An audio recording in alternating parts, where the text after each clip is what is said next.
Hey guys, it's Greg, aka DadPat Gaming, putting it down for the Blurred Lines Media team, and today we'll discuss how you can start getting good at Street Fighter 6. Don't forget to like and subscribe.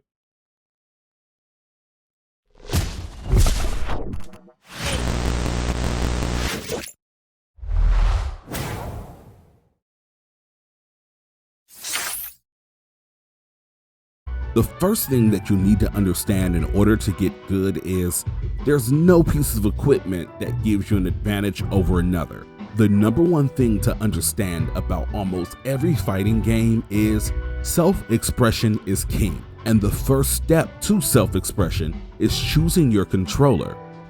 Whether hitbox, arcade stick, gamepad, or fighting pad, all of them have their own distinct advantages and disadvantages, and in the end, it really comes out to be even.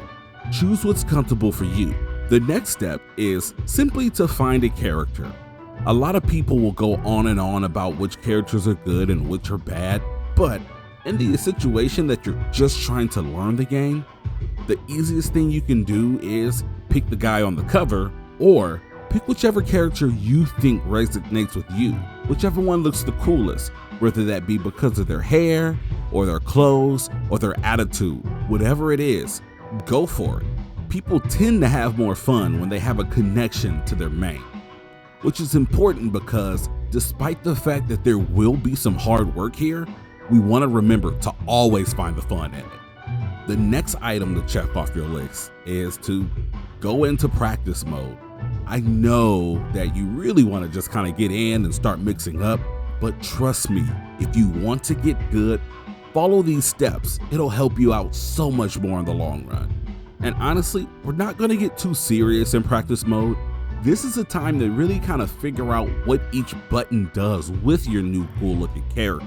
You'll also want to hit the command list to kind of see what those basic combos are looking like, as well as see what their special moves and super combos are looking like. This presents yet another opportunity for you to get familiar with the aesthetic of your character.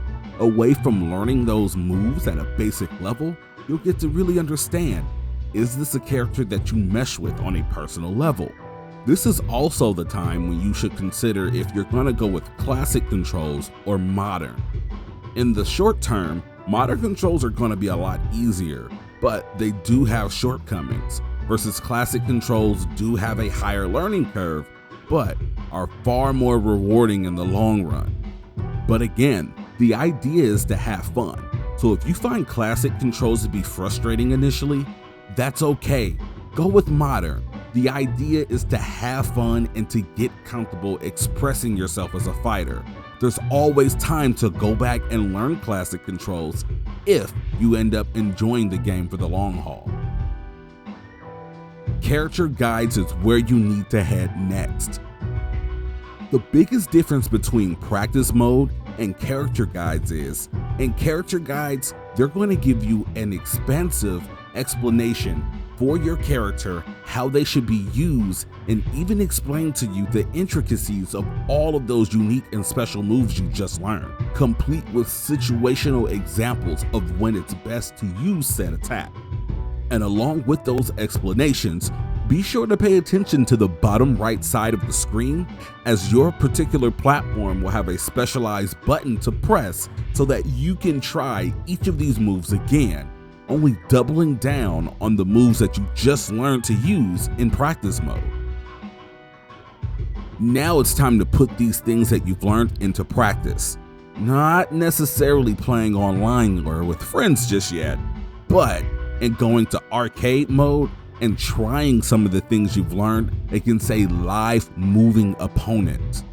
The point here is to simply get some battle experience underneath you. See about those anti-airs as you learned about in the character guide. See if you can execute those moves while under a bit of pressure. And again, have fun. If you're still unsure, don't be afraid to put it on easy mode. But if you are fairly comfortable, of course start off at normal. It's a fair range of difficulty. Just be in mind, level 8 CPU is godlike, and even professional players struggle with fighting and beating those guys. Now that you've made your way out of arcade mode, and hopefully with a couple of new unlockables, we can head into character combo trials next. Combo trials is yet another layer of practicing and learning your character. The point here is to learn what combos link and really start to get your mind moving on what moves can be canceled into other moves.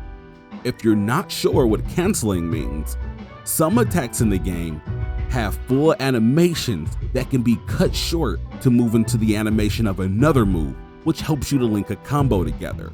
If you'd like more detail on this, let me know in the comments, as I don't have any problems making content that you guys want to see. Just remember, while in combo trials, if you pause the game, you can switch from name of the move over to the inputs of the move, which is usually easier when it comes to linking together these combos and successfully completing your mission. The whole point is, again, to learn what moves can actually be comboed, and helps you to really start to understand how you can make your character more efficient on the battlefield. This is also another point where you should maybe reconsider modern or classic controls, because the reality is, after combo trials, we're going to start working on muscle memory next. At this point, it's actually time to head back over to practice mode. Now you have a goal in sight. You've spent a bunch of time in trial mode learning some of these combos. Now it's time to dedicate time to getting them into your muscle memory. I'd like to remind you here that it is still about having fun, and you want to take it easy on yourself.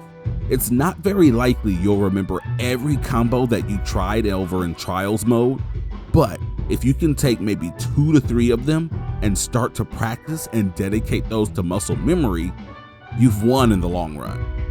This is a time when you really want to nail down your execution. Practice your special moves and your combos. See if you can nail them 3 times consecutively with no issues, and then 5 times, and then work your way up to 10 times. This is also a good time for you to swing over to YouTube and see what some of the other members of the community are doing with your favorite character. You'd be surprised how much you can learn about how your character can be played from others in the community. Now that you've got those combos dedicated to muscle memory, it's time to actually get back into battle. Not what you want yet though. We're going back to arcade mode.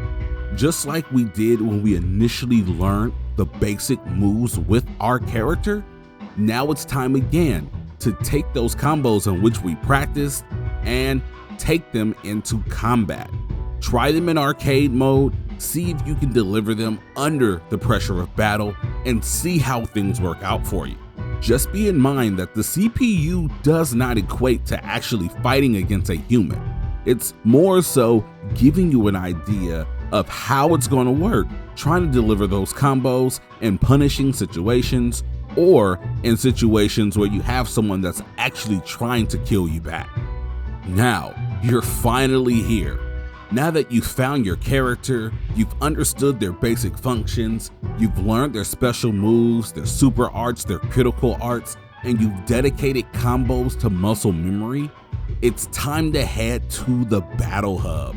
Because now that you have the basics of your character underneath your belt, the only thing that can make you better from here is additional practice and actual battle experience.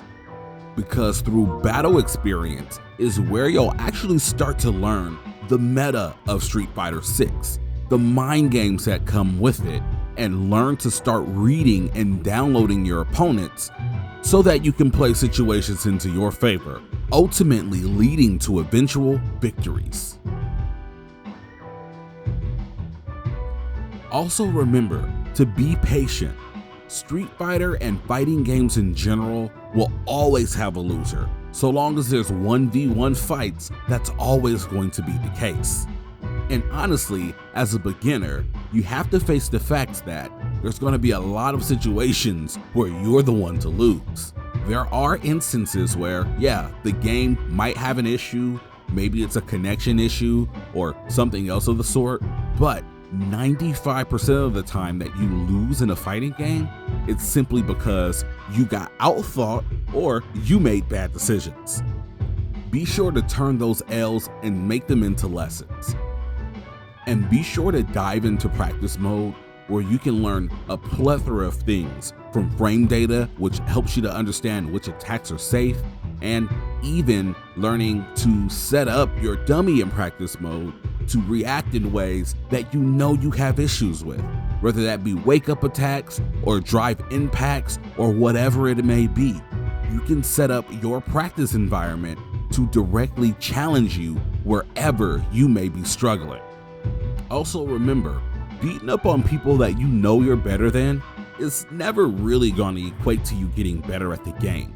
Try your best to find people at your skill level or sometimes a bit above it, so that way you can learn things and experience different battle scenarios. Because again, experience is king, and at the end of the day, Street Fighter is all about knowledge checks. Thank you so much for watching, guys. If you have any other questions or would like more content of this sort, let me know in the comments. I've been playing Street Fighter since I was a wee lad, and I just love helping people out and bringing people into a community that I and so many other are passionate about. And also be in mind that we've got plenty of other content on Blurred Lines Media, so click, subscribe, like, check things out, see what tickles your fancy. I'm sure we've got something for you here. Thanks, and have a great day.